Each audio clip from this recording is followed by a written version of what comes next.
আওয়ামী লীগ 3 বার আমাকে অ্যাটাক দিয়েছে, আমার বাড়িতে 2 বার রাশিয়ান হিটম্যান পাঠিয়েছে। আমি জিয়াউর রহমানের হাত ধরে রাজনীতিতে আসছি, তারপরে বেগম খালেদা জিয়ার সৈনিক আমরা, এখন আমরা তারেক রহমানের সৈনিক।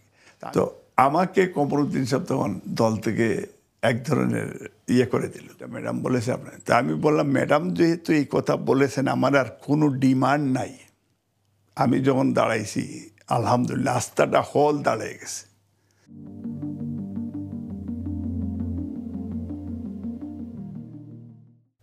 প্রিয় দর্শক, আমন্ত্রণ জানাচ্ছি LB24 থেকে। আমি আছি রাকেশ রহমান। আজ আমাদের এই অনুষ্ঠান আমরা সাজিয়েছি একটি বিশেষভাবে, যেখানে আমরা পরিচয় করিয়ে দিব সমাজের সুপরিচিত ব্যক্তিদেরকে, যাদের একের অধিক পরিচয় রয়েছে, তাদেরকে আমরা সেই পরিচয় চিনি না। তাদেরকেই আমরা আজকের এই অনুষ্ঠানে পরিচয় করিয়ে দিব, যাদেরকে আমরা একভাবে দেখি, তাদের আরও একটি জীবন রয়েছে এবং আরও একটিভাবে মানুষ তাদেরকে চিনতে পারে। সেই সুপরিচিত এক ব্যক্তি, যিনি অতপ্রতভাবে বাংলাদেশের রাজনীতিতে জড়িত, যিনি সুপরিচিত রাজনীতিতে এবং ব্যক্তি জীবনেও সুপরিচিত। আমি পরিচয় করিয়ে দিব সেই ব্যক্তিকে। আজকের আমাদের অতিথি সম্মানিত M.A. মালেক সাহেব। জি, আসসালামু আলাইকুম ভাই, ভালো আছেন? আলহামদুলিল্লাহ। আপনাকে স্বাগতম LB24 থেকে। থ্যাংক ইউ আপনাকে এবং আপনার কলা কৌশলী সবাইকে। অসংখ্য ধন্যবাদ মালেক ভাই আপনাকে। প্রিয় দর্শক, দেখছিলেন একজন ব্যক্তি, একজন রাজনৈতিক আজ আমাদের এই বিশেষ অনুষ্ঠানে। আমরা শুনব তার কাছ থেকে রাজনীতির বাইরেও যে তার একটি জীবন রয়েছে, এই জীবনে উনি কিভাবে এই রাজনৈতিক জীবনটা দেখে এবং রাজনীতির বাইরের যে জীবনটা রয়েছে সেই জীবনটাকে উনি কিভাবে অতিবাহিত করেন। আমরা অনেকেই জানি না যে আমাদের মালেক সাহেব রাজনৈতিক কর্মকাণ্ডের বাইরে সমাজের সামাজিকতা, পরিবারের পারিবারিকতা এবং অন্য যে বন্ধুত্ব সম্পর্ক, তাদের সাথে কিভাবে মিশেন, আমরা একে একে শুনব তার শৈশব থেকে তার জীবনের এই প্রান্তে আসা পর্যন্ত সফলতাগুলো শুনব, তার সেই পরিচিতি, সেই ফেলে আসা দিনগুলোর কথা। মালেক ভাই, প্রথমে আমি শুনতে চাবো আপনার শৈশবের কথা, আপনার স্কুল, কলেজ এবং যেভাবে বেড়ে উঠলেন এবং বাংলাদেশের মায়া ত্যাগ করে কিভাবে প্রবাসে আসলেন।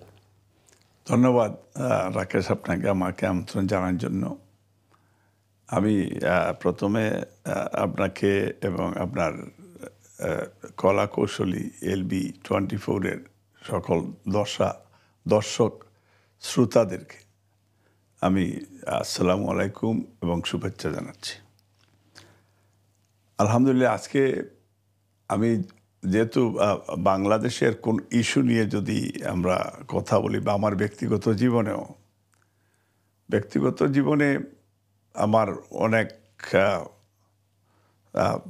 যদি আপনি আফটার লিবারেশন থেকে শুরু করেন, মূলত আমরা যদি যখন বিফোর লিবারেশন বাংলাদেশ 71, আমরা তখন একবারে ছোট ছিলাম, জাস্ট মাত্র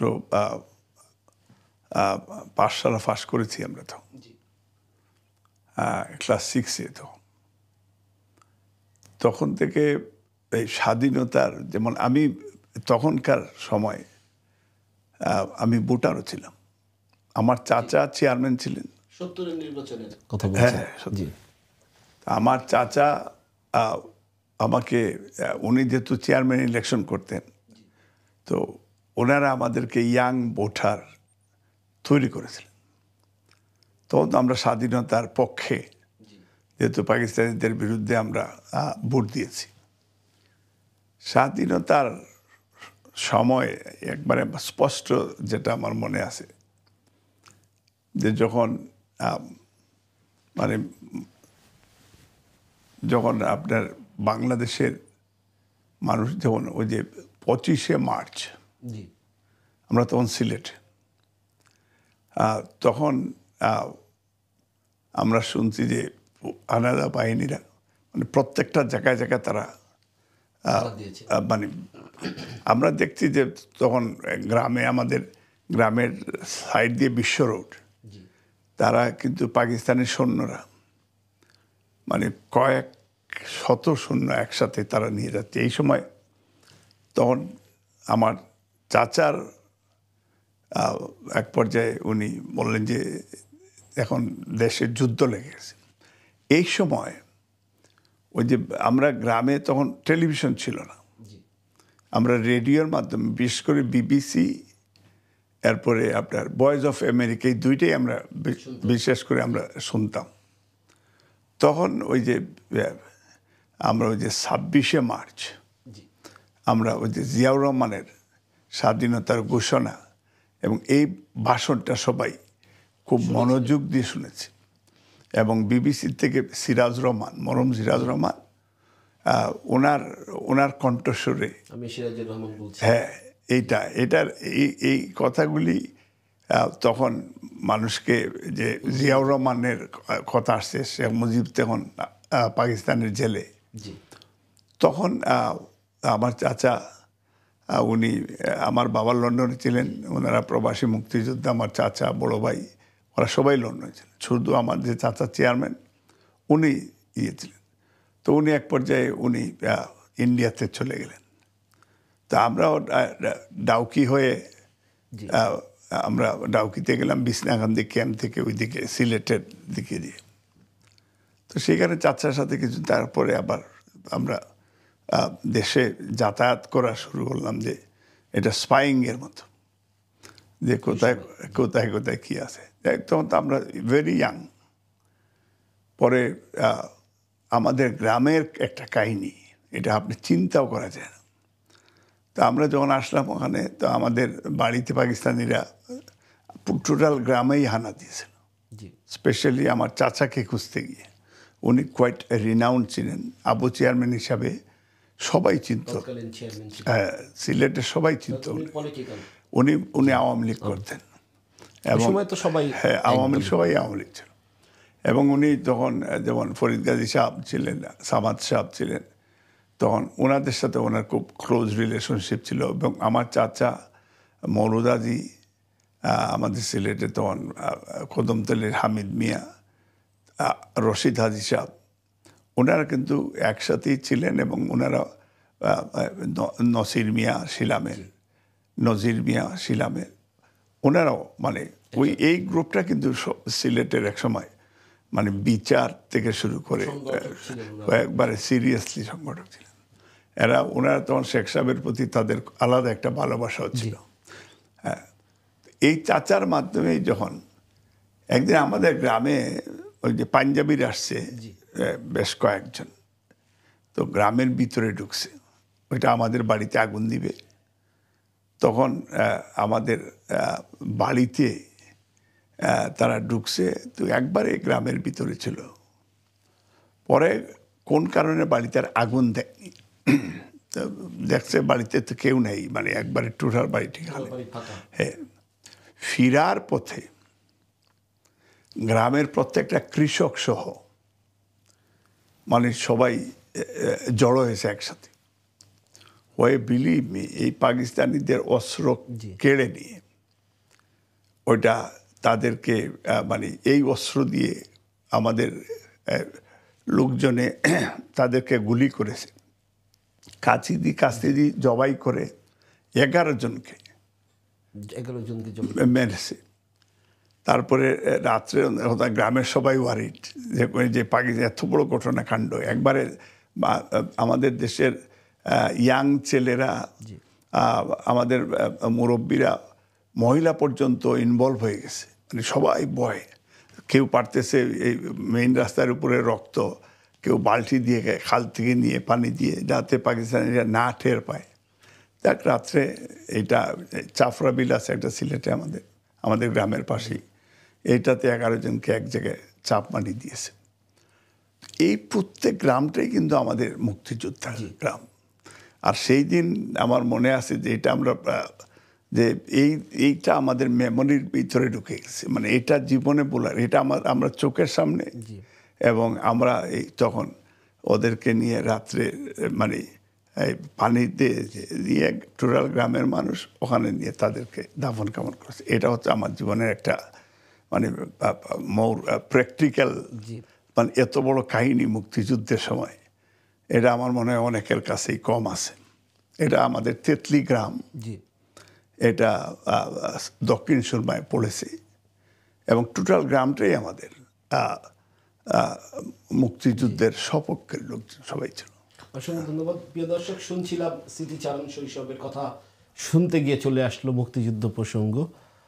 শুনছিলাম তার কাছ থেকে সেই 71-এর সেই দিনগুলোর কথা, শুনতে বেশ ভালোই লাগছিল। কিন্তু যেহেতু আমাদের সময়ের খুব সংক্ষিপ্ততা, আমরা অনেক কথা শুনবো আরেকটি পরিচয় মালেক সাহেবের, শুনবো বন্ধুত্ব জীবন বা ব্যক্তিগত জীবন, শুনবো জাতীয় জীবন।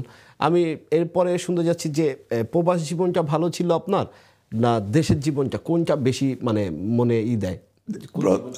প্রথমটা হচ্ছে আমার পার্সোনালি আমার দেশের জীবনটাই সবচেয়ে আনন্দময় এবং ভালো ছিল। কারণ ধরেন আমরা লেখাপড়ার পাশাপাশি আমি আপনাকে যেমন একটা সংগঠন আমার ছিল দেশে, যেটা এটা জাতীয় তরুণ সংগঠন। এটা বাংলাদেশে প্রায় 7.5 লক্ষ মেম্বার ছিল আমাদের, অনেক বড় সংগঠন ছিল। এবং তখন এটা আমি এই সংগঠন 66 থেকে শুরু হয়েছিল। এটা হাজারীবাগ মানিক বাবুর ডালি অফিসটা ছিল, ফজলুল ছিল এটার প্রথম চেয়ারম্যান। তারপরে রেজাউর রহমান ছিল আইন আদালতে, পরবর্তী পর্যায়ে সাদেক সিদ্দিকী জাতীয় পার্টির এখন। এইভাবে তারপরে এইভাবে মানে বিরাট, হ্যাঁ ধীরে ধীরে। তো আমি 75 থেকে শুরু করে জাতীয় তরুণ সংঘ, এবং জাতীয় তরুণ সংঘ থেকে পরবর্তী পর্যায়ে 76-77-এ আমার মনে আছে শহীদ প্রেসিডেন্ট জিয়াউর রহমান যখন উনি একটা অনুষ্ঠানে জাতীয় তরুণ সংঘের বি চৌধুরী সাহেব তখন ওনার মাধ্যমে শহীদ প্রেসিডেন্ট জিয়াউর রহমানের সাথে আমরা সাক্ষাৎ করি ফজলুল হকের নেতৃত্বে। তখন আমরা প্রায় 30 জনের মতো আমরা ওনার সাথে সাক্ষাৎ করি, এবং তখন ওনাকে আমরা আমন্ত্রণ জানালাম যে বিএনপি এই তরুণ সংঘের মহাসম্মেলনে উনি সম্মতি দিলেও আমরা প্রধান অতিথি করব ওনাকে। তখন হাজারীবাগ মানিক বাবুর ডালে আমরা সেখানে অনুষ্ঠানটা হয়। তখন ঢাকার মেয়র হাসনাত সাহেব ছিলেন, হ্যাঁ না ব্যারিস্টার আবুল হাসনাত, মাদ্রাজ সরকারের মেয়ের জামাই যতটুকু শুনছি।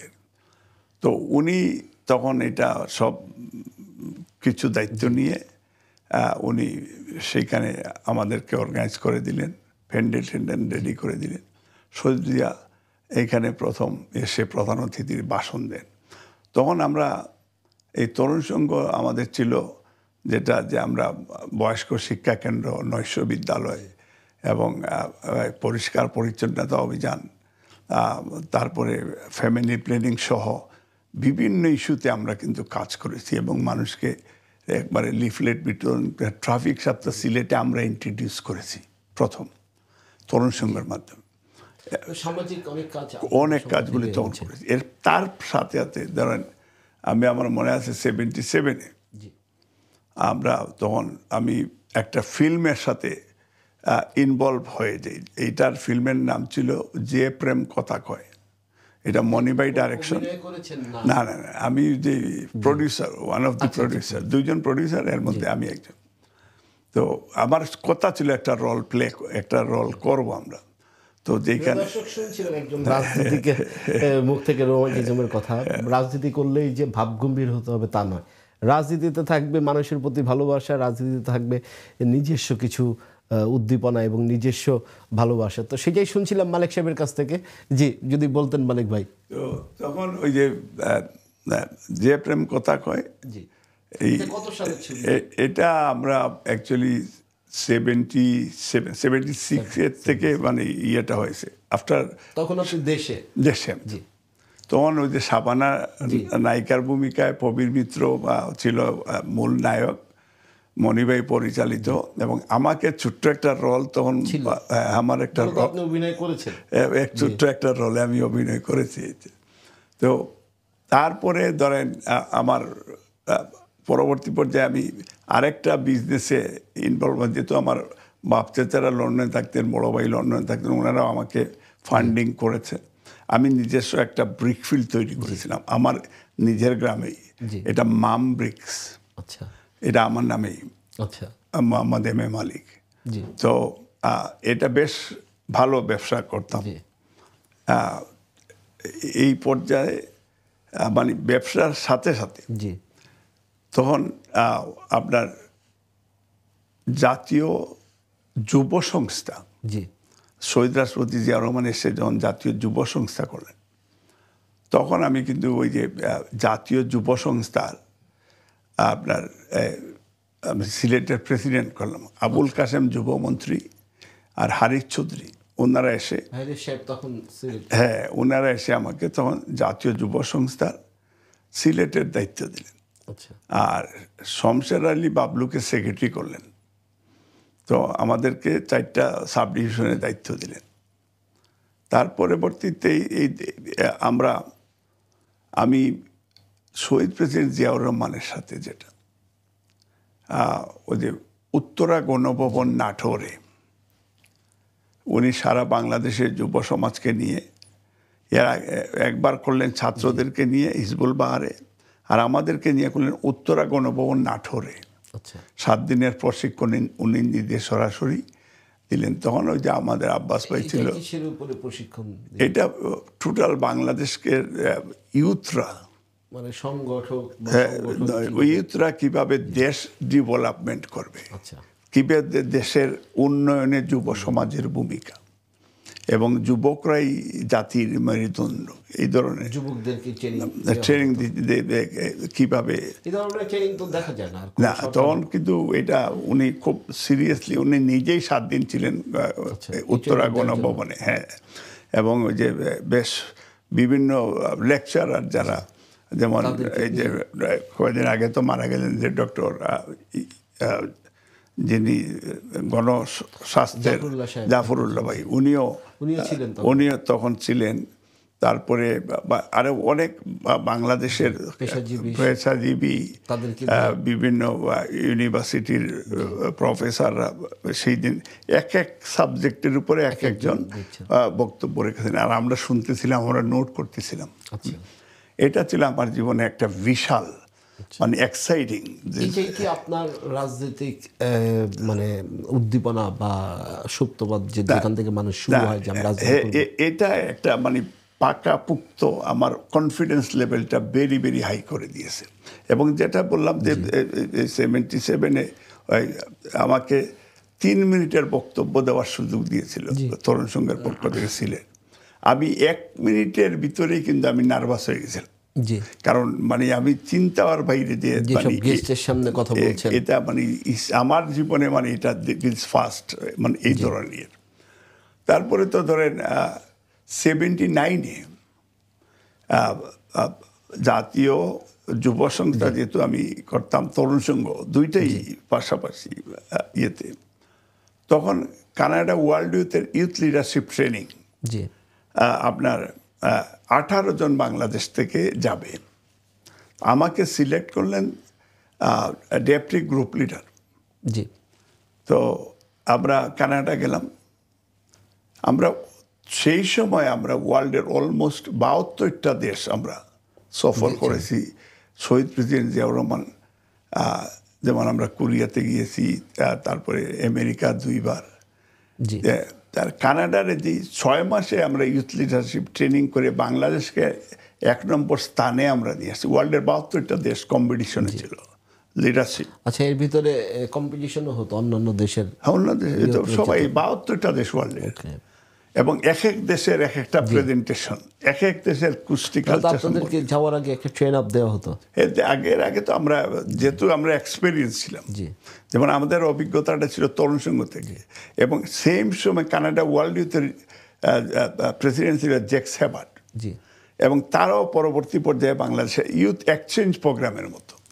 তার মধ্যে আমি ভেরি লাকি ছিলাম যে তারা আমাকে সিলেক্ট করেছেন, এবং আমার রিকমেন্ডেশনে সিলেট থেকে 6-7 জন সেখানে অংশগ্রহণ করেছে। একজন এখন আমাদের দলের বেশ ভালো একটা পাওয়ারফুল পজিশনে আছে।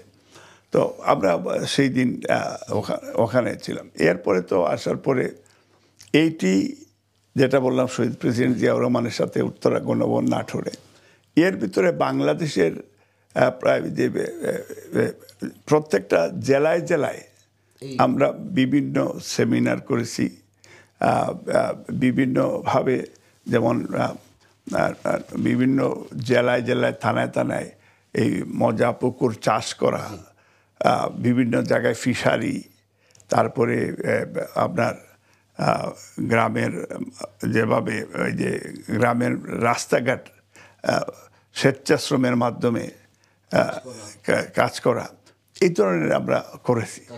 হ্যাঁ, এরপরে আরেকটা যেটা আমার জীবনে আরেকটা খুব এক্সাইটিং, যেটা আমরা এখনও মনে হয়, শহীদ প্রেসিডেন্ট জিয়াউর রহমান যখন আপনার বালাগঞ্জ থেকে পায়ে হেঁটে আপনার জালালপুর, যেটা আমাদের লিডার আমাদের ভাইয়ার শ্বশুর বাড়ির সামনে দিয়ে, এম এ খান সাহেবের বাড়ির সামনে দিয়ে, তখন তো শ্বশুর বাড়ি ছিল না, তখন এই দিকে আসতেন, তখন আমরা তরুণ সঙ্গের আমার একটা স্কাউট ছিল, আর এই মুক্তিযোদ্ধা মালিক যেটা মালিক খান, তারও উনিও স্কাউটে ছিল।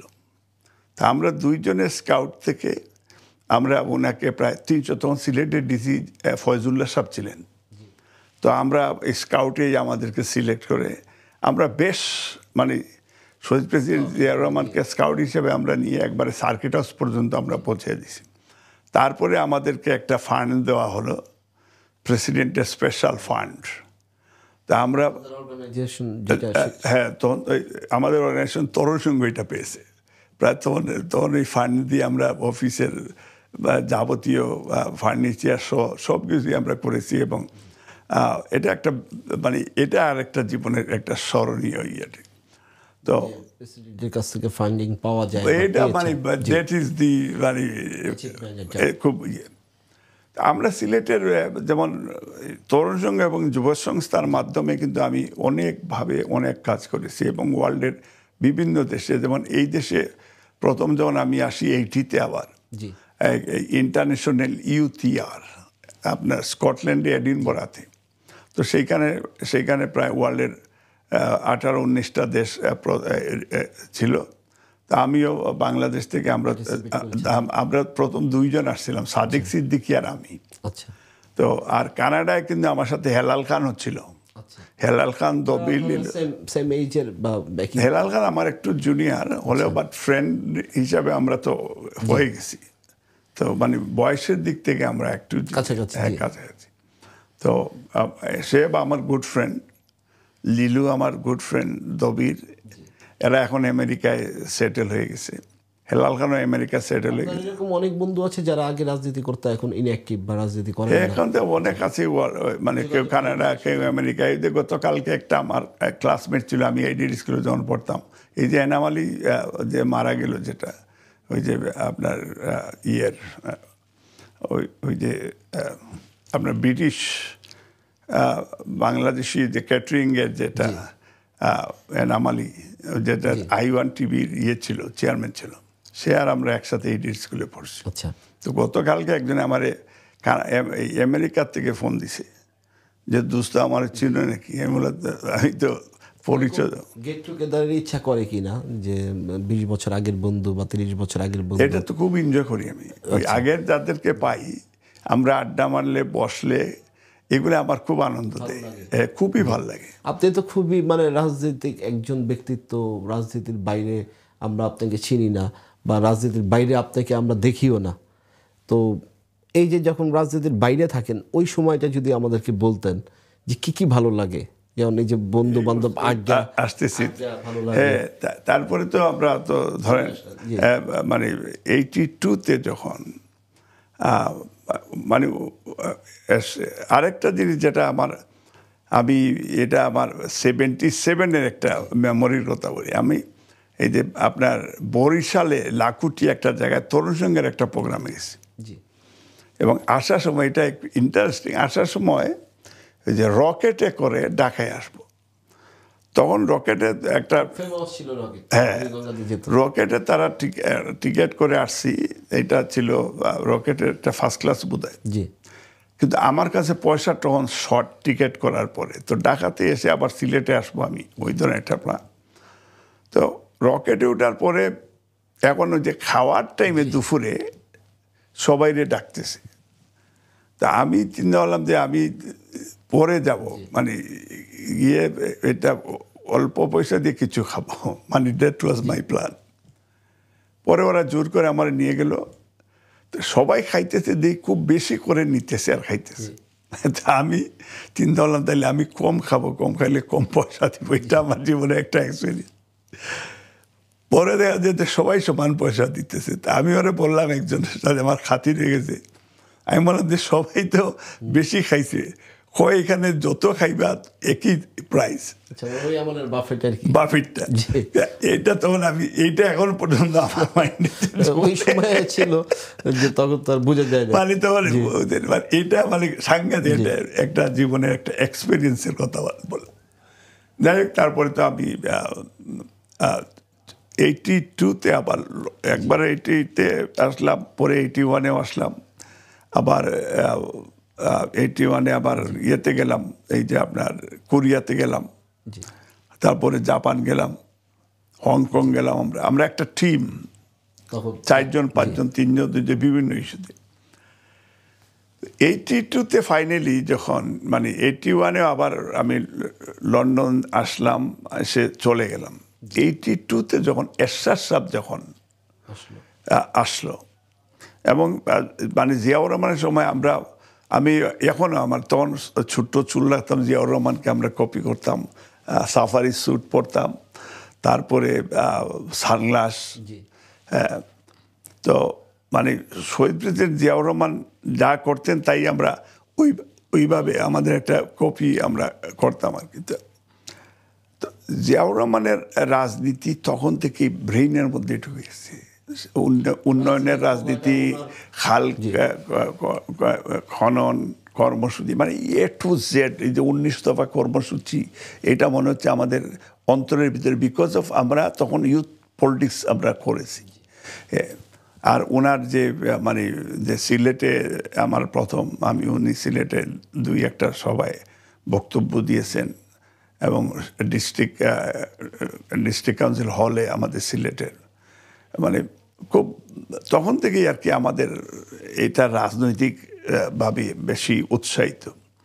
তারপরে 82-তে যখন মানে আমার এর ভিতরে আমি ব্রিকফিল্ড ব্যবসাতেও বেশ ভালো করতেছি।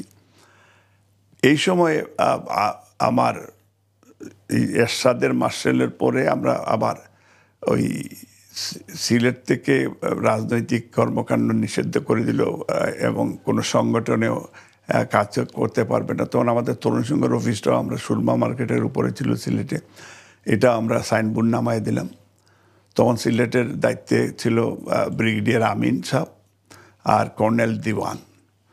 তো কর্নেল দিওয়ানের সবাইকে ডাকলো, আমরা সবাই সেখানে গেলাম। তা উনি বলল যে তাদেরকে কোঅপারেশন করার জন্য রাজনৈতিকভাবে, এবং তো অফকোর্স তখন তো আর কেউ না করে নেই। তা আমরা কোনোরকম ওখান থেকে চলে আসলাম। আসার পরে আমি চিন্তা করলাম তাইলে মানে দেশে থাকবো, চিন্তা করতেন না বাইরে যাব। এই সময় তারা একটা 2-3টা ফলস কেস দিল, দিয়ে ব্রিকফিল্ডে রাত্রে, মানে আমরা ওখানে বসতে সন্ধ্যার সাথে সাথে, মানে একটু তখন মানে সন্ধ্যার সাথে সাথে মানে একবারে ডার্ক হয় নাই। তা আমরা ব্রিকফিল্ডে ওখানে বসা, আমিও বসা, এই সময় হঠাৎ করে এসা মানে পুলিশ ব্যারিকেড দিছে, তারপরে খুঁজতেছে। তো ওরা তো মানে আমারও জিজ্ঞেস করছে আমার কথা। তা আমি বলছি যে উনি তো দিনে আসে, 5টায় চলে যায়। জিজ্ঞেস করতেছে, আমি বলছি না, তখন তো মানে আমাদেরকে মানে না, ওরা তো রিজার্ভ থেকে স্পেশাল পুলিশ নিয়ে আসছে, ওরাও তো এটা ইয়ে না। তার এমনভাবে আমরা লুঙ্গি টুঙ্গি পরে ওখানে মানে ইয়ের মধ্যে তো ব্রিকফিল্ডে বসে মানে আমাদের ওয়ার্কারদের সাথে বসে ইয়ে করতে। হ্যাঁ, তো ওই পরে তো খবর নিলাম আমরা যে এটা 3টা কেস দিছে তারা, এটা রাজনৈতিক ওইটা ওই আরও কয়েকটা কেসে তারা দেখলাম। তো চিন্তা করলাম তাহলে আমি দেশের বাইরে আইসা কিছুদিন থেকে তারপরে যাব। তো 82-তে তখন আসলাম ইয়েতে লন্ডনে, আমার যেহেতু ভিসা ছিল। তো আসার পরে আমার মা বাবা লন্ডনে থাকতেন, আচ্ছা, আমার বড় ভাই তারাও লন্ডনে, তারা তো আমার বাইরে আমরা 7 ভাই 1 বোন, বড় ফ্যামিলি। হ্যাঁ। তো মানে সবাই লন্ডনে, শুধু একজন দেশে আর সবাই দেশে। তো আমার মা বললেন যে এখন আর, এবং কানাডার আমার বাই দিস টাইম রেসিডেন্ট পারমিশনও ছিল। তো আমি চিন্তা করছি যে কানাডায় চলে যাবো। আমার মা বললেন যে, আমি বলছি কানাডা বা আমেরিকা আমি সেটেল করবো। তো আমার মা বললেন যে না, তুমি লন্ডনে থাকতে হবে। তো আমি পার্সোনালি আমি আমার মার ভক্ত ছিলাম। আমি মায়ের জীবনে মানে মরার আগের দিন পর্যন্ত আমি চেষ্টা করেছি যে আমার মার কোনো অর্ডার আমি কোনো দিন রিফিউজ করিনি। বাবা অনেক সময় দুষ্টামির কারণে দৌড়াইতো, মানে আমি কিছু মাঝে মাঝে একটু দুষ্টামিও করছি। তো বাবাই আবার দৌড়ের উপরে রাখতো। হ্যাঁ, বাট আমি মূলত মা ভক্ত। আমার চাচা আবু চেয়ারম্যান ছিলেন, যে মূলত আমি ওনার বেশি ভক্ত ছিলাম। কারণ বাবা তো লন্ডনে চলে আসলেন, মাও লন্ডনে থাকেন, ওনাকে কাছে পেয়েছি, ওনাকেই বেশি কাছে পেয়েছি এবং উনি বেশি আমাকে, উনি একমাত্র তখন আমার একটা উৎসাহ এবং একটা মানে হি ওয়াজ এ মেইন ব্যাকআপ। যেমন আমাদের এলাকায় যদি শহরে একটা কোনো অঘটন ঘটেছে আমাদের সাথে, তখন এলাকার থেকে বিরাট সাপোর্ট পেয়েছি। আমার তেতলির লোকজন, তেতলি ইউনিয়নের লোকজন, দক্ষিণ সুরমার লোকজন বিরাট সাপোর্ট আমাদেরকে দিয়েছে। এই জন্য অনেক সময় অনেকেই আমাদের সাথে মানে ঠিক মতো মানে দাপট ছিল, পারিবারিকও ছিল, এলাকারও দাপট ছিল। তখন কিন্তু দক্ষিণ সুরমার দলমত নির্বিশেষে সবাই কিন্তু এক ছিলাম আমরা। তখনকার একটা ছিল যে বিভাজনটা আগে খুব এটা রিসেন্ট শেখ হাসিনার আসার পর থেকে এটা বিভাজনটা শুরু হয়েছে। এর আগে কিন্তু এই কালচারটা ছিল, মানে পরিবেশটা আগে মানে অন্যরকম ছিল। আগে তো একবারে মানে একটা মানে এই যে সামাজিকভাবে মানুষও একটু বেশি কমার্শিয়াল। হ্যাঁ, আর এখন মানে বিশেষ করে শেখ হাসিনা আসার পর থেকে একটা হিংস্রত্ব মনোভাব শুরু হয়েছে। আর যেখানে ডেমোক্রেসি নাই, সেইখানে অটোক্রেটিক গভর্নমেন্ট হলেই অ্যাগ্রেসিভনেস আসে। আর ডেমোক্রেসি হলে তখন এই যে আপনার সাথে বসে কথা বলা যায়, তখন বিএনপি আওয়ামী লীগ এখনের সাথে একটা কৌশল বিনিময় করেছে। এবং বেগম খালেদা জিয়া যখন প্রথম প্রাইম মিনিস্টার হলেন, কিন্তু আমরা এইভাবেই অপোজিশনকে অন্তত এই স্কোপ ছিল যে সাত বিরোধী আন্দোলন, 2 নেত্রী আমরা বলেছি মায়ের তুল্য, 2 নেত্রীকেই আমরা অ্যাড্রেস করেছি, রেসপেক্ট দিয়েছি। তো এটা যে 1/11 সময়ও আমরা যেটা মঈন ফখরের বিরুদ্ধে আন্দোলন করেছি, 2 নেত্রীকেই রেসপেক্ট দিয়ে করেছি। কিন্তু আওয়ামী লীগের যে জিনিসটা তারা করে, যে তারা তাদের নেত্রীকে প্রায়োরিটি দিয়ে আমাদের নেত্রীকে যখনই আন্ডারমাইন করছে, তখন থেকে ডিফারেন্সটা শুরু হয়ে গেছে। দেখ, তখন আমি এই দেশে আসার পরে, আপনার এইখানে আসার পরে দেশে যেমন আপনি মাতানো ছিলেন বন্ধু বান্ধব সংগঠন নিয়ে, এখানে এই ধরনের পেয়েছেন এখানে আসার পরে প্রথম তো একবারে অসহায় পরিস্থিতি। তখন আমরা ওই যে আমার বড় ভাই হি ওয়াজ এ লিটল বিট সামাজিক ছিলেন, তো উনি তখন ওই যে এইখানে আমাকে ওনার বন্ধু বান্ধবদেরকে ইনভাইট করলো। এইখানে আমাদের বিএনপি করে এখন হাজী তৈমুস আলী, আমাদের নিজাম ভাই, মনির, আমাদের সিরাজ ভাই, এদেরকে বড় ভাই বলছে। এবং নূর ভাই ছিল শাহপাড়ার, হি ওয়াজ এ কোয়াইট পপুলার ম্যান। ওনাদেরকে ইনভাইট করলেন বড় ভাই রেস্টুরেন্ট। দেশ থেকে এখানে আসলেন, এখানে এসেও তো আপনার সেই দলীয় লোকজনের সাথে তখন কিন্তু দলীয়ভাবে ইনভলভ হওয়ার আগে তখন বড় ভাই ওনাদেরকে আমার ইন্ট্রোডিউস করে দিলেন। তখন ওনাদের সাথে পরিচয় হয় প্রথম। এরপরে তো আমি আবার চিন্তা করলাম যে চলে যাব আমরা ইয়েতে। হ্যাঁ, তখন আমার মা কোনোভাবে যাইতে দিবেন না। তো এর আগেও আমার জন্য অ্যাপ্লাই করা ছিল। আমার মা বাবা অ্যাপ্লাই করেছিলেন যে সবাই তো চলে আসছে, যে আমি আসব। তো এইটা একটা ফ্যাক্টর ছিল, কাজে লেগেছে। আর আমার শ্বশুর আবার আমারে খুব পছন্দ করতেন। আপনার কি এখানে আসার পরে বিয়ে হলো না দেশেই বিয়ে হলো? না, এখানে আসার যে 80-তে আমি আসছি, আমার শ্বশুর, এটা আমার মানে আমাদের ফ্যামিলির, আমার শ্বশুরের বাইরের কাছে আমার ফুফুকে বিয়ে দিয়েছি। আচ্ছা আর শ্বশুরের ফুফু আমার দাদার কাছে বিয়ে হয়েছে। আচ্ছা, তো মানে তাদের সাথে আত্মীয়, অনেক relation, রিলেশন। হ্যাঁ, জি। তখন আমার ওয়াইফের সাথে পরিচয় হয় তখন 80-তে। তখন আপনি জানতেন আগে থেকে যে ওনার সাথে আপনার বিয়ে হবে? না, জানতেন না? না। তো 80-তে তো আসছি, এই সামনে একদিন 2 দিন দেখা হয়েছে। 81-এও দেখা হয়েছে, পারিবারিক সদস্য ওই হিসেবে হিসাবে তো আছে। দেখা হতো। 82-তে তখন আমার আসার পরে আমার বড় ভাই বলল যে ওরে যদি এখানে মারে, বললো যে তুমি যদি ওরে ওখানে না রাখো, রাখতে হলে একমাত্র বিয়ে দিয়ে দাও, তাইলে ওই বউরে ফলে যাবে না। হ্যাঁ, তো আমার মা বললো যে তুমি কোথাও যেতে পারবে না, আমি একটা মেয়ে দেখেছি। আচ্ছা, তাই বললাম এটা কি মেয়ে? মেয়ে তো আমি দেশে বিয়ে করবো, কারণ দেশে একটা মেয়ে আমার পছন্দ ছিল। ও তাহলে তো ভালোবাসার কথাটা এখনো না, বলা যাবে কিনা আমি জানি না। এটা পছন্দ ছিল একটা মেয়ে। তারপরে আমার মা বললো যে না, তুমি, আমার পছন্দ একটা মেয়ে আছে। তাই বললো তোমার পছন্দের মেয়েকে, এখন তো চিন্তা না যে এমন একটা বিপদে পড়ছে, এখন মায়ের যদি আমারে কারে আবার ইয়ে করে করলো না, তোমার জন্য সারপ্রাইজ আছে, আমার কথা তোমার শুনতে। কিন্তু আপনি অনুমান করতে পারেন নাই না, এটা তো আমার চিন্তার বাইরে, যে এর সাথে আপনার বিয়ে। না, আমার চিন্তার, বাট মানে আমি তারা পছন্দ করতাম। আচ্ছা, মানে রিলেশন হিসাবে তো একটা রেগুলার একটা ইয়ে ছিল। এরপরে যখন আমার মা বললেন যে, আমি বললাম কে আমার একটু বলো, আমি তো করবো, কিন্তু কে আমার বললেন না, তুমি তো দেখবা, তুমি দেখবা, আমরা তোমার আক্তের আগে তুমি দেখবা, আমরা যেখানে ওই যে পান চিনি বলে, এই তুমিও যাবা, এর আগে বলবেন না। এর আগে বলে না। যাই হোক, পান চিনিতে আমি দিলাম যেতেই পারি, কারণ বিয়ে তো হবে না।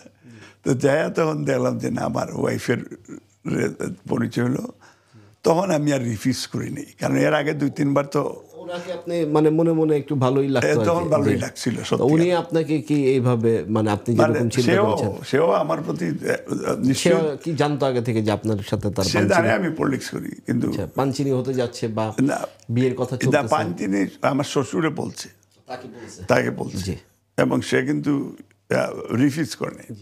তো যাই হোক, সে আমাকে যখন ফুললি সাপোর্ট পেকাবে বিয়ের পর থেকে, তখন তো রাজনীতিতে যদি মানে ঘরের গৃহিণী সাপোর্ট না করে না, সে কষ্ট, মানে এই দেশকে ডে 1 থেকে শুরু করে এখন পর্যন্ত সে আমাকে ফুললি ব্লাইন্ড সাপোর্ট দিয়ে যাচ্ছে। এটা অপ্রিয় হলো সত্য, এটা রিয়ালিটি। মানে এটা মানে আমার ওয়াইফের সাপোর্ট না পেলে কষ্ট হয়ে যেত। হয়তো আল্লাহর ইচ্ছায় এটা হয়েছে একটা উসিলা, বাট আমার জন্য হয়তো আমি কষ্ট হইতো। যেমন ব্যবসা, যেমন আমার বাচ্চারা, আমার বাচ্চারা 3 বাচ্চা, আমার মেয়ে বড়, তো এদেরকে লেখাপড়া, আমার মেয়ে একটা কলেজের সায়েন্স টিচার বর্তমান, আমার মেয়ে তাকে ডরিচ বার্মিংহাম, আমার son in law, he's a barrister, he's also আলিম।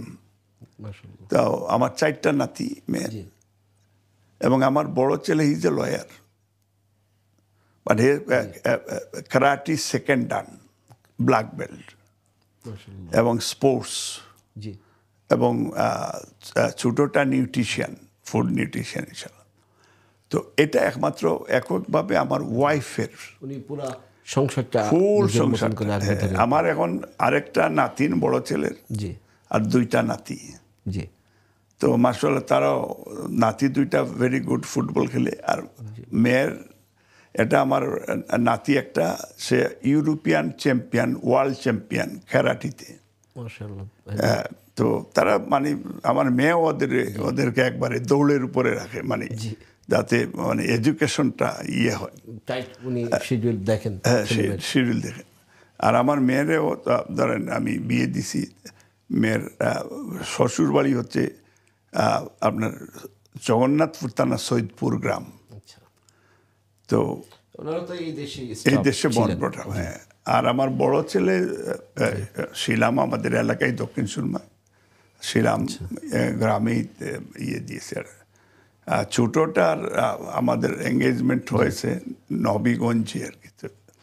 তো এখন এই যে আমার ওয়াইফের যে বিষয়টা বললাম, তখন তো হ্যাঁ সাপোর্টটা দিয়েছে। এবং আমি তখন আমার বড় ভাইয়ের রেস্টুরেন্টে আমি প্রথম একটু কাজ শুরু করি। তো বড় ভাইয়ের রেস্টুরেন্ট থেকে তখন আমার ওয়েলকাম স্টোর ছিল সেন্ট জেমস স্ট্রিট রেস্টুরেন্ট। তো উনি আমার বললেন যে আমার শ্বশুর উনি দেশে যাবে, আচ্ছা 1 বছর, বলল যে 3 মাসের জন্য যাবে। তা আমার ওয়াইফ বলল যে এখন আমরা তো ওখানে একটু দিন না থাকলে, যেমন আমি বড় মেয়ে ফ্যামিলির, তুমি যদি দেশে যাবে ভাবি আপনার ওইখানে থাকবে না, ব্যবসা ওখানে থাকবে আর ব্যবসাটা একটু লুক আফটার করবে। আচ্ছা আপনাকে যেতে হবে তো। হ্যাঁ, আমি বললাম যে এখন তো আমার তো চয়েস নেই, ঠিক আছে যাবো। ওই সাউথ বেনফ্লিটে আচ্ছা রেস্টুরেন্টে কাজ করি। এই সময় এসএক্স বাংলাদেশ ওয়েলফেয়ার অ্যাসোসিয়েশন, আমরা ওই যে সাউথার্ন সি ওই এলাকায় আমরা একটা সংগঠন করলাম। ইলিয়াস মিয়া কামালিকে প্রেসিডেন্ট দিয়ে আমি সেক্রেটারি, এবং এখানকার সাউথ এন্ডের সিনিয়র নেতারা সবাই করলেন। তাজমহল রেস্টুরেন্টের মালিক ছিল, আরও অনেক রেস্টুরেন্টের মালিকগুলি ছিল। তারপরে ওই যে বেশ সব রেস্টুরেন্টের মালিকগুলি আমরা এখন। তখন সবাই চিন্তা হলো যে এসএক্স ওয়েলফেয়ার অ্যাসোসিয়েশন একটা মসজিদ স্টাবলিশ করবে।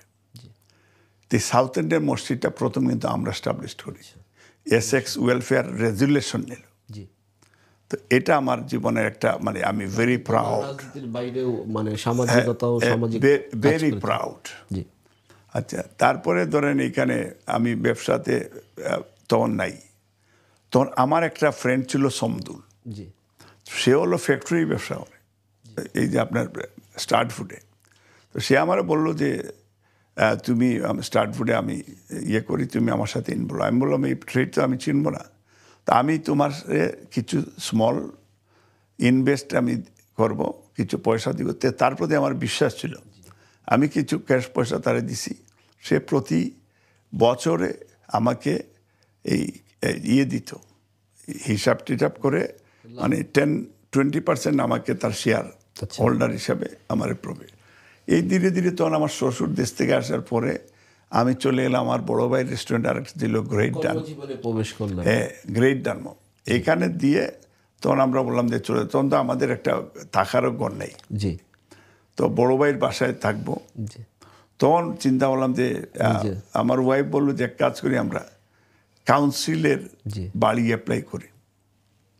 তা আমি বললাম যে কাউন্সিলের বাড়ি যখন লাস্ট রিসোর্স থাকুক, এটা আমাদের রিজার্ভ, যদি কোনো কারণে ফেল করি তাহলে কাউন্সিলের বাড়িতেই আমরা যাব, অসুবিধা নেই।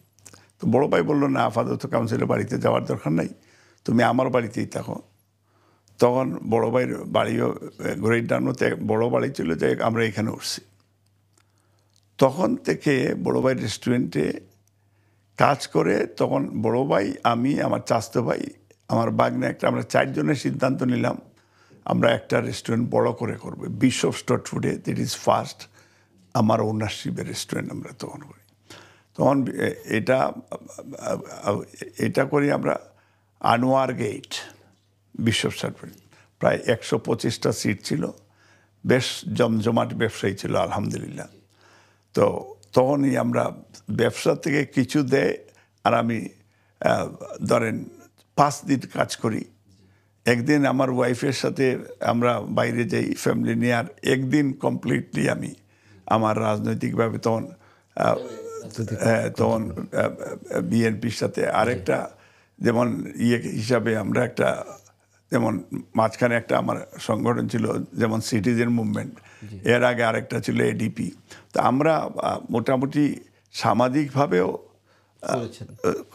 করেছি। তো বিশপ স্ট্রিট ফুডে যখন আমার রেস্টুরেন্ট, তখন আমি আমার ওয়াইফরে বললাম যে বড় ভাইয়ের ওখানে থেকে আবার ডানমত থেকে বিশপ স্ট্রিট ফুডে আসতে তো ডেইলি রাত্রে ধরো 15-20 মিনিট বা আধা ঘন্টা লেগে যায়, তাইলে দেখি ওর বললো যে বিশপ স্ট্রিট স্কুলগুলিও ভালো, ওখানে শিফট করবেন। তো শিফট আমার ওয়াইফ বললো তাইলে কী করবা? তাই আমি বললাম যে কাজ করি, এই তোমার কাছে যে পয়সা থাকে যে তুমি বাইর করো, আর আমার কাছ থেকে যদি ইয়ে থাকে, তখন আমার ওয়াইফে বললো তার কাছে 1000 পাউন্ড আছে। তো এটা আমার শ্বশুর তারে অনেক আগে দিছিল। আচ্ছা, তাই আমি বললাম তাহলে আমার কাছে 1500 আছে, এই 1500 ডিপোজিট দিয়ে একটা বাড়ি আমরা ইয়ে করলাম, দিয়ে কিছুটা মর্গেজ, তখন আমার তো চয়েস ছিল না মর্গেজে। তো যাই হোক, এই বাড়ি প্রথম ব্যাংকে বললাম, ব্যাংকেই বাড়ি দিল। এই কর্মজীবন এবং প্রথম বাড়ির জীবন শুরু হলো। এই বাড়ি কেনার সাথে সাথে রেস্টুরেন্ট যেটা আছে, রেস্টুরেন্টের পাশাপাশি তখন আরেকটা বাড়ি কিনে ফেললাম আমার নেক্সট ডোর, মানে ইয়েতে। এই বাড়ি কিনে আমার ওয়াইফ তো সে টিচার, তো সে বলল যে আমি বাংলা টিচিংটা এইখানে লোকাল স্টুডেন্টদেরকে করাবো, কয়েকটা ফ্যামিলি আমি ভলান্টিয়ার করব, তাদেরকে আমি এডুকেশন। হ্যাঁ, সে বাংলা করেছে, ইংলিশ বাংলা দুইটাই, যে বেশ মাশাআল্লাহ, সে বাইলিঙ্গুয়াল টিচারও, পরে চেসান্ট স্কুলে ফুল টিচারও ছিল। তখন এই মসজিদের জন্য তখন বাচ্চাদেরকে পড়ানি শুরু করে, আমাদের যে ইমাম সাহেব উনি আরবি পড়াইতেন, আর আমার ওই বাড়ির সিটিনটা বড় ছিল, তো ওইটাতে এক ধরনের নিয়ে পরবর্তী পর্যায়ে ইমাম সাহেব সহ আমাদের লোকাল দিলওয়ার ভাই একজন, উনি আমাকে বললেন যে আমরা একটা মসজিদ আগাই। যাই পরে একটা মসজিদ ভাড়া নিলাম আমরা, এবং দিলওয়ার ভাই প্রেসিডেন্ট, আমি সেক্রেটারি। তো ওই মসজিদ ভাড়া নেওয়ার পরে আমরা ওই তখন ধীরে ধীরে বিল্ড আপ হইতে থাকলো। তখন আমি আরেকটা রেস্টুরেন্ট করলাম, টেক্সটেড। তো দিলওয়ার ভাই বললেন আমার যে আমরা এই বিল্ডিংটা আমরা কিনব। তো এই বিল্ডিং কীভাবে কিনবো বলে, ভাই আপনি কিনে দেন। তাই আমি বললাম যে আমি তো এই বিল্ডিংয়ের দাম হল 1.3 মিলিয়ন। তাই আমি বললাম আমার কাছে তো 1 পয়সাও নেই। বললো যে আপনি যে কোনোভাবে ম্যানেজ করে আপনি কিনেন, কিনলে আমরা মসজিদের জন্য আমরা একটা পার্ট নিয়ে নিব, আর এটা আমরা ক্যাশ পয়সা দিব। তো যেহেতু আমি মসজিদ কমিটির সেক্রেটারি, তখন ব্যাংকের সাথে আলাপ করে, যাই হোক ব্যাংকে আমাকে বললো যে আমার আরেকটা, যেহেতু টেক্সটাইলের যে রেস্টুরেন্টটা, এইটাই আমার অনেকটা লোন কম ছিল, আরও কিছু লোন দিবে ব্যাংক। হ্যাঁ, তখন এটারে রিমর্গেজ করে এই বিল্ডিংটা করে মসজিদ দিই। তো ওনারা মসজিদ কমিটি আমার পয়সা ফেরত দিয়ে দিয়েছে, যেটা ইনভেস্ট, আমি কোনো প্রফিট নিই নি এখান থেকে। এবং আমরা 4 জন ওই মসজিদের প্রতিষ্ঠাতাকালীন ট্রাস্টিও আমরা। এই থেকে এই মসজিদটা টোটাল এখন স্টাবলিশড, বিল্ড আপ। আর আমি তখন থেকে শুরু করে ধরেন এক পর্যায়ে প্রায় 11টা রেস্টুরেন্টের মতো আমি অ্যাচিভ করি নর্থহ্যাম্পটনে। শুনছিলাম মালেক সাহেবের রাজনৈতিক বাইরের কথা, যদিও মালেক সাহেব একজন আপাদমস্তক রাজনৈতিক, প্রত্যেক কথায় কিন্তু প্রিয় দর্শক আপনারা দেখছিলেন যে উনি রাজনীতির ভিতরে চলে যাচ্ছিল। আমরা রাজনীতিকে অ্যাভয়েড করার কোনো অপশন আমাদের হাতে নাই। যিনি আপাদমস্তক উনি পারেন না, উনি যখন ঘুমান তখনও রাজনৈতিক বা দেশের মানুষের কথা চিন্তা করেন, যখন উঠেন তখনও পরিকল্পনা করেন। সো আমাদের এখান থেকে অ্যাভয়েড করে যাওয়ার কোনো অপশন নাই। আমি এখন সরাসরি রাজনৈতিক কিছু প্রশ্ন মালেক সাহেবকে করব। আচ্ছা মালেক সাহেব, আপনার রাজনৈতিক এই দর্শনে আপনার যে মানুষের তো মন্দা সময় যায়, আপনিও মন্দা সময় পার করেছেন, দলীয়ভাবে হোক বা সামাজিকতাভাবে। ওই সময়টা খুবই সংক্ষেপে বলবেন, আমরা অনুষ্ঠানের শেষ পর্বে আমি আরও কিছু প্রশ্ন আপনার কাছে করব। ওই সময়টা আপনার কেমন অনুভূতি হয়েছিল? রাজনীতি ছেড়ে দিব বা রাজনীতি করব বা কাদের জন্য করব, কী ধরনের অনুভূতিতে আপনি পড়েছিলেন রাজনৈতিক মন্দা সময়? কয়েকটা বিষয়, যেটা একটা হলো যে আমি পার্টির সেক্রেটারি প্রায় 17 বছর ছিলাম এই দেশে। 17 বছর? হ্যাঁ, মহিদুর রহমান আমরা প্রেসিডেন্ট সেক্রেটারি প্রায় 17 বছর, এবং আমরা ইলেক্টেড প্রেসিডেন্ট সেক্রেটারি ছিলাম। তো এক পর্যায়ে এটা অনেক, মানে আমাদের ভিতরে গ্রুপিং ছিল। আচ্ছা। তো গ্রুপিং হচ্ছিল আমাদের নিজেদের মধ্যে অনেক ডিভিশন ছিল। তো আমি সবসময় একটা জিনিস যেটা আমি বিশ্বাস করতাম, আর এখানে আমরা যখনই গ্রুপিং করেছি, আমরা মেইন ম্যাডাম খালেদা জিয়া আর আমাদের নেতা তারেক রহমান যদিও পলিটিক্সে সরাসরি তখন ইনভলভ ছিলেন না, কিন্তু আমরা রিলেশনশিপটা ওনাদের সাথেই মূলত মেনটেন করেছি, আমি আর মইদুর রহমান। আর সিলেটের দিকে আসলে আমরা সাইফুর রহমান। সেটা তো আপনাদের বেস আর কি, সিলেট। হ্যাঁ, আমরা মানে আপনারা এখানে রাজনীতি করলে তো বেস হিসেবে সিলেটকে যার যার সিটিকেই তারা নিত। সাইফুর রহমান সাহেব আমার রেস্টুরেন্টেও উনি একাধিকবার গিয়েছেন। আমি কমিউনিটিকে নিয়ে প্রোগ্রামও করেছি। ইভেন গহর রেজভি অক্সফোর্ডে তখন উনি প্রফেসর ছিলেন, উনিও কিন্তু সাইফুর রহমানের যখন আসছিলেন উনিও আমার রেস্টুরেন্টে গিয়েছিলেন। তখন কিন্তু উনি আওয়ামী লীগে ছিলেন না, এবং গহর রেজভি তখন আমাদের সাথে আসতে চাইছিলেন। আমি জানতে চাচ্ছিলাম মন্দা সময়টা আপনাকে কি ধরনের আসতেছি। তো এক পর্যায়ে যাই হোক, আমি শর্টকাট, যেহেতু আপনার টাইমও শর্ট, এক পর্যায়ে আমি খুব শ্রদ্ধার সহিত স্মরণ করে, আল্লাহ তাআলা যেন তাকে জান্নাতবাসী করে, যেমন কমর ভাই আমাদের কনভেনার ছিল এখানকার, এবং তার সাথে আমার অনেক সময় রাজনৈতিকভাবে মানে অনেক ডিফারেন্স ছিল। তো এক পর্যায়ে উনি যখন দলের দায়িত্বে চলে আসলো, আমাকে ইভেন দলের মেম্বারও করেনি, আমি তখন সেক্রেটারি ছিলাম। আর মইদুর রহমান যেহেতু উনি আন্তর্জাতিক সম্পাদক, উনি এটা উইথ আন্ডারস্ট্যান্ডিং এটা আমাদের লিডার করেছেন। তো আমাকে কমরুদ্দিন সাহেব তখন দল থেকে এক ধরনের করে দিল। তো যেদিন টক্সি হলে সম্মেলন হবে, মহাসচিব, আমি শর্টকাট করে বলতেছি যেহেতু টাইমে, মহাসচিব উপস্থিত থাকবেন, উনি আসবেন।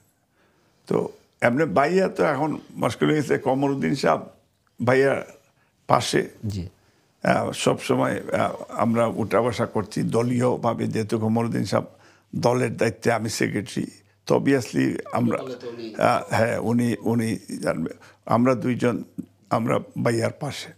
এবং ভাইয়া তো ধরেন যেহেতু কমরুদ্দিন সাহেব যা করতেছেন, উনি কমরুদ্দিন সাহেবের বিরুদ্ধেও যাওয়ার সুযোগ ছিল না, আমার বিরুদ্ধে যাওয়ার সুযোগ, বিকজ যেহেতু উনি আমার দুইজনকেই ভালোবাসেন এবং দুইজনের প্রতি উনার মানে খুব সফট কর্নার রয়েছে।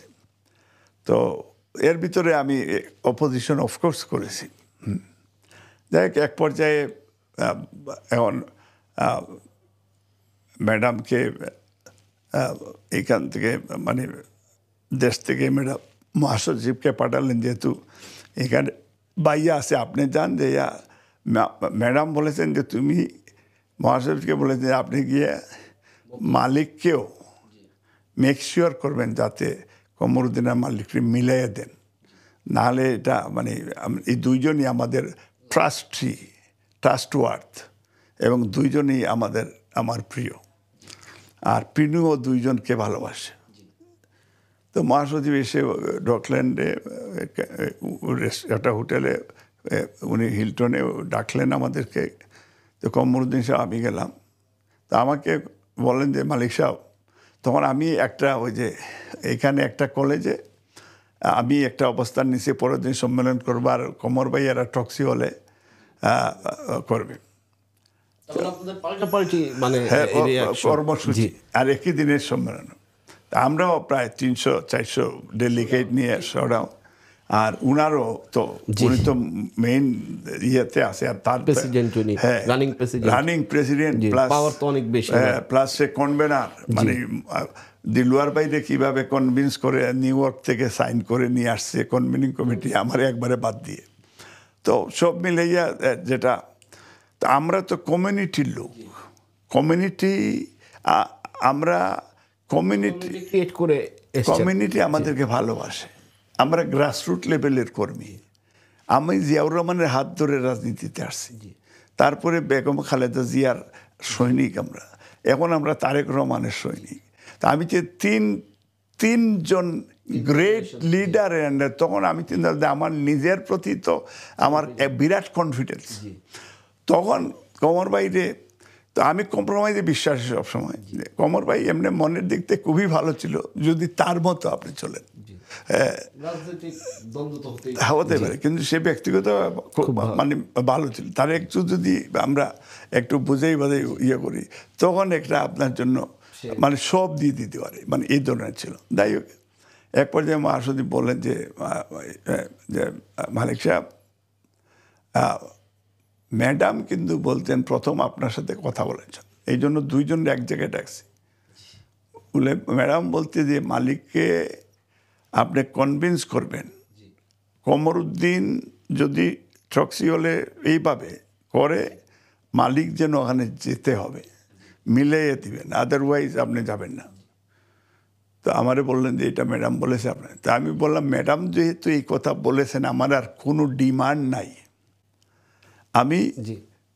আমি টক্সিওলে কালকে যাব। তখন আমি টক্সিওলে গিয়ে একটা বক্তৃতা দিয়ে আমি সব দিয়ে আমি আমার মতো করে চলে আসছি।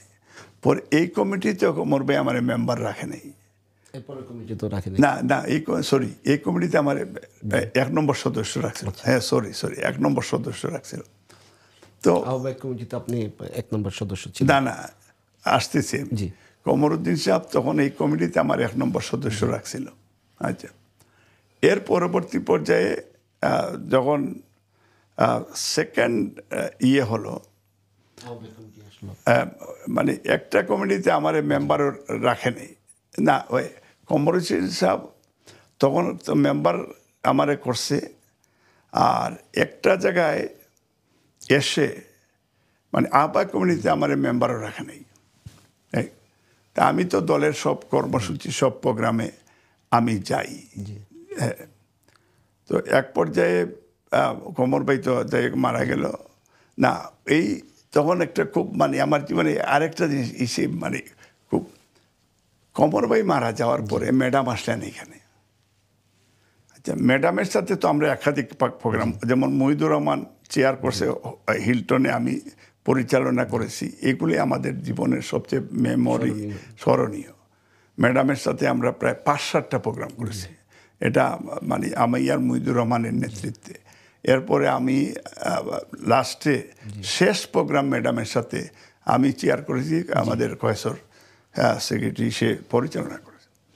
তো যেহেতু টাইম কমে, এই জন্য আমি এই কথাটা বলতে চাই। তখন কমরউদ্দিন সাহেব মরার পরে যখন মিয়া মনিরুল আলম ভাইস প্রেসিডেন্ট ছিলেন, ওনাকে অ্যাক্টিং সভাপতি করা হলো এবং সালাম সাহেবকে সেক্রেটারি করা হলো। তো এখন ওনারা মানে এক পর্যায়ে হলে আমাকে ঢুকতে দিবে না, অথচ ই হলে ওয়ান অফ দি স্পন্সার আমিও ছিলাম, যে ম্যাডামকে অনার করতে গিয়ে আমরা। বাট আমার চাওয়ার কিছু নেই, কারণ আমার কাছে সবচেয়ে বড় হচ্ছে আমার ম্যাডাম। আর যেহেতু বাইয়া আর আমরা তখন যে ম্যাডাম আসার আগের দিন আমরা যে ইয়র্কশায়ার থেকে আমরা, আমার ওয়াইফ ছিলেন, বাবি ছিলেন, ভাইয়া, আমরা মানে 3-4-5 দিনের জন্য আমরা বাইরে ছিলাম। তাই পরে ম্যাডাম যখন আসলেন আমরা ওখানে জয়েন করলাম। এখন তা মানে আমি জানি না কোন কারণে ওনারা আমাকে বিভিন্ন রকম আমাকে মানে আমার জন্য একটা কার্ডও নেই, এখন হলে ঢুকবো আমার জন্য একটা সিটও নেই। অনুভূতি কেমন ছিল ওই আসতে, তখন আমি খুব অসহায় হয়ে গেলাম। তাই আমি ভাইয়ার বলতে যে আমি তো ওই প্রোগ্রামে ম্যাডাম যেহেতু ওখানে আমি যাব না। না, উনি বললেন না, আপনি যাবেন, আপনার বক্তৃতা দিবে, না দিলে আপনি যাবেন, আপনি যেহেতু ম্যাডাম এখানে। তখন আমি এক লাইনে এগ্রিড, আমি আসলাম। তো সবাই যেদিকে ঢুকতেছে আমি ওই দিকে ঢুকছি। তো ঢুকার সাথে সাথে এখন আসার পরে আমার কোনো মানে একটা চেয়ারও নেই। দেখ, আমি 3 নম্বর সারিতে একজন আমাদের দলের সে আমার মনে হয় যে আমাদের ভাইস প্রেসিডেন্ট এখন, সে মহানগরের বোধহয় সম্ভবত তাজুল হবে। তো সে আরেকজনের সিটের এটা উঠিয়ে দিয়ে আমার বললো আপনি এখানে বসেন। তা আমি বসছি যে ম্যাডামের বক্তব্য শুনে চলে যাব। তখন মানে সবাই ইয়ে দিতেছে এই আপনার না, তখন মানে তো পরিচয় করে দিচ্ছে। এখন তো আমাকে পরিচয় না করে দিয়ে পারে না সালেম সাহেব, তো আমার নাম ঘোষণা করছে। আমি যখন দাঁড়াইছি আলহামদুলিল্লাহ আস্থাটা হল দাঁড়িয়ে গেছে। দাঁড়ায় একটা মানে খুব একটা অনার করছে আমাকে, মানে আমি তখন আমার চোখের পানি চলে আসছে। It's unbelievable. ম্যাডামে কি হাসি দিচ্ছেন ওখান থেকে। যাই হোক প্রায় 2-3 মিনিটের মতো মানে হাততালি বন্ধ হচ্ছে। পরে ম্যাডামে যখন আমার ইশারা দিচ্ছে বসো, আমি তখন বসছি। তখন সবাই একটা এটা আমি একটা তখন আমার একটা কনফিডেন্স লেভেল অনেকটা আগে গেছে যে আলহামদুলিল্লাহ যেহেতু সবাই ভালোবাসে, আমি এই ভালোবাসা নিয়ে থাকতে চাই। তখন চিন্তা করছি আর গ্রুপিং করবো না। যাই হোক পরে এক পর্যায়ে এই কনভেনিং কমিটি ওনাদের শেষ হয়ে গেল। পরে এটা ভেঙে দিয়ে মনিরুল আলম সাহেব আর সালাম সাহেবরে মেম্বারশিপ সেক্রেটারি দিয়ে আমার কনভেনার দিয়ে একটা কমিটি দিলেন ভাইয়া, দিয়ে এটা ইয়ে করার জন্য। তো এক পর্যায়ে এটা তো রাজনীতিতে এক ধরনের ষড়যন্ত্র ছিল। তখন হঠাৎ করে আমাদের কার্যক্রম স্থগিত করে দেওয়া হলো। কার্যক্রম স্থগিত করার পরে প্রায় 13-14 মাস চলে যায়। তখন আমি ওই বিমানমন্ত্রী সাবেক ছিলেন মীর নাসের, ওনারে বললাম ভাই যে আপনি লিডারে বলেন যে মসজিদ ভাঙবেন না, আপনার ইমাম সরাইয়া দেন। আমি কনভেনার কার্যক্রম স্থগিত আমরা সরাই দেন, দিয়ে দলীয় কার্যক্রমটা করার এটা চালু করে দেন। তখন উনি এই কথা শোনার পরে উনি এই যে শাইস্তা মিয়ার কয়েসর তারা দিয়ে একটা কমিটি দিলেন। আমি প্রমিস করছি যে আমি ফুল কোঅপারেশন করবো, আমি করছি। পরে আমি চিন্তা করলাম যে আমি তো এখন আমার আমি তো কি করে ঘরে বসে তো থাকতে পারবো না। এই আমি তখন এই আপনার ইয়েতে তখন সিটিজেন মুভমেন্ট আমি ইয়ে করলাম এখানে আমার কিছু বন্ধুবান্ধব নিয়ে। তখন সিটিজেন মুভমেন্ট দিয়ে আমি তাও বাইয়ার পারমিশন নিছি, নিয়ে আমি করছি। সিটিজেন মুভমেন্ট দিয়ে 2 বার ইন্ডিয়ান এমবেসি ঘেরাও দিছি, কয়েক হাজার মানুষ আসছে সেখানে। এরপরে মানে আস্তে ওয়ার্ল্ড ওয়াইড একটা নেটওয়ার্ক হয়ে গেছে, প্রায় ওয়ার্ল্ডের বিভিন্ন দেশে, ইতালি থেকে মানে ওয়ার্ল্ডের বিভিন্ন দেশে সিটিজেন মুভমেন্ট দিয়ে এটা একটা ব্র্যান্ড হয়ে গেছে। হাউস অফ পার্লামেন্টে এক সেমিনারে 14 জন 15 জন করে ফোর্ট কলিন্স হাউসে এখন আমার ইয়াতে 14-15 জন এমপি এসে বক্তৃতা দিছে। তো মানে ব্রিটিশ এমপিরাও তারা সাপোর্ট করেছে। ইভেন ইলিয়াস আলী চৌধুরী আলমের বিষয়ে সাইমন ডানসাক, রিচার্ড ফোলার্ড এরা আমার ফ্রেন্ড। তারা তাদেরকে লবিং করে তারা পার্লামেন্টে বিলও নিয়ে আসছে তাদের ব্যাপারে। তো অনেক এই সিটিজেন মুভমেন্টের প্রোগ্রামে একদিন ওয়াটার লিলিতে আমরা আমাদের লিডার উৎসাহ দিতে একদিন আমরা ইনভাইট করেছি, উনি উৎসাহ দিতে উনি নিজে চলে আসছেন। তারপরে তো সিটিজেন দিয়ে পরে আবার এই যে আপনার ইউরোপিয়ান ইউনিয়নের বিভিন্ন আমি সবসময় পার্টি অ্যাক্টিভিটি করেছি। আমি যদিও দলের পজিশনের বাইরে ছিলাম অনেক দিন, কিন্তু আমি দলের বাইরে যাইনি এবং দলের নেতা লিডার যে সিদ্ধান্ত তাদের বিরুদ্ধে আমি যাইনি, কোনো সিদ্ধান্তের এগেনস্টে আমি জীবনে যাইনি। এবং আমি যতদিন বেঁচে আছি এই দলেই থাকবো ইনশাল্লাহ, এবং এই দলের যে কোনো সিদ্ধান্ত আমি মাথা পেতে নিব, কারণ আমার জীবনে চাপ পাওয়ার আর কিছু নেই। আলহামদুলিল্লাহ আল্লাহ তাআলা আমাকে A to Z দিয়েছেন। আজকে বেগম খালেদা জিয়া আমাদের মাদার অফ ডেমোক্রেসি, ওনার যে ভালোবাসা আমরা পেয়েছি, আমরা জিয়াউর রহমানের ভালোবাসা পেয়েছি, আমরা তারেক রহমানেরও ভালোবাসা পাচ্ছি। ভালোবাসা না পেলে তারেক রহমানই আমাকে আপনার দেখেন আমারে প্রেসিডেন্ট করছেন, আমাকে চেয়ারপারসনের উপদেষ্টা করেছেন। আমি grateful to Tarique Rahman as well. এবং ধন্যবাদ মানিক সাহেব আপনাকে। প্রিয় দর্শক, যার রাজনৈতিক পরিচয় যা আমি প্রথমে দেইনি, এখন দিব। উনি একাধারে বর্তমান বিএনপির প্রেসিডেন্ট এবং নির্বাহী কমিটির সদস্য এবং চেয়ারপারসনের উপদেষ্টা। নিঃসন্দেহে উনি জাতীয় পর্যায়ের একজন নেতার লিড নেন এবং তার মুখ থেকে আমরা শুনলাম যে রাজনীতির বাইরেও উনি একের পর এক সংগঠন, সামাজিক কাজ করে গিয়েছেন দেশের জন্য। এবং এখানে আরেকটা জিনিস জাস্ট 1 মিনিটের জন্য অ্যাড করি, আমরা জেনেভা কনভেনশনেও একাধিকবার গিয়েছি। আমরা যে আপনার বিভিন্ন সেমিনার করেছি এবং আমরা ইনভাইটেড গেস্ট ছিলাম। হেগে ইন্টারন্যাশনাল পিস কনফারেন্সে আমি মহিদুর রহমান আমরা সেইখানেও গিয়েছি এবং হেগে আমার মনে আছে কফি আনন এবং শেখ হাসিনাকে 4 ঘন্টা সেইখানে আমরা অবরোধ করে রেখেছিলাম, ভিতরে ঢুকতে দিই নেই। এবং শেখ হাসিনা যখন বক্তৃতা দিতে উঠছে, আমি আর মহিদুর রহমান দাঁড়াইয়া লায়ার বলছিলাম, মানে একটা বাংলাদেশের একটা ইস্যুতে। এবং আরেকটা মানে সবচেয়ে মজার বিষয় হচ্ছে আমি তো আপনার জাতিসংঘে দলকেও 2বার রিপ্রেজেন্ট করেছি, official invitation as a president UK BNP. এবং আপনার ওই যে আপনার শেখ হাসিনা ইভেন যখন উনি আমার মানে এটা মানে এখনও আমার কাছে মনে হয় যে এক ধরনের, উনি লাস্ট টাইম যখন আমেরিকায় গেলাম উনি আসলো, তো উনি আমাকে 4 দাওয়াত দিয়ে পাঠালেন।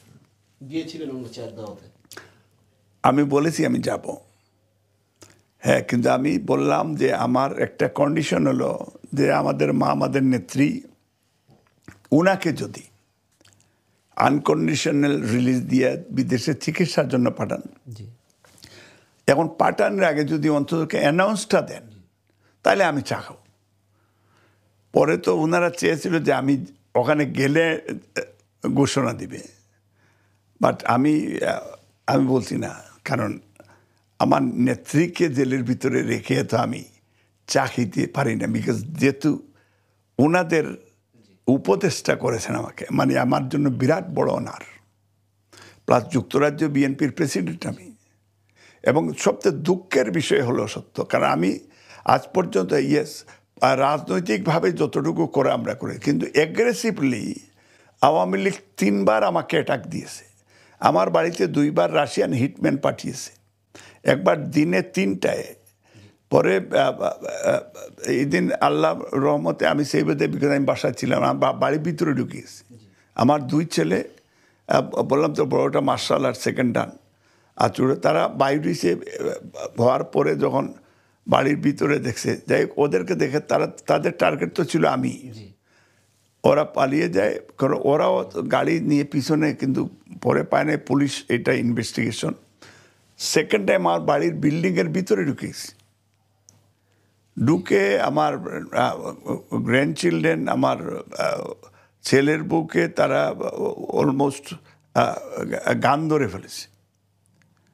তো পরে নেইবার ওদের চিৎকার শুনে পুলিশ ডাকছে, পুলিশ ডাকার পরে ওরা পালিয়ে যায়। তা আমার গাড়িতে আমি আজকে আপনাকে দিব ডিভাইস রেখেছে, ওই যে টাকার, আমি কোন দিকে যাই এবং আমার গাড়িতে।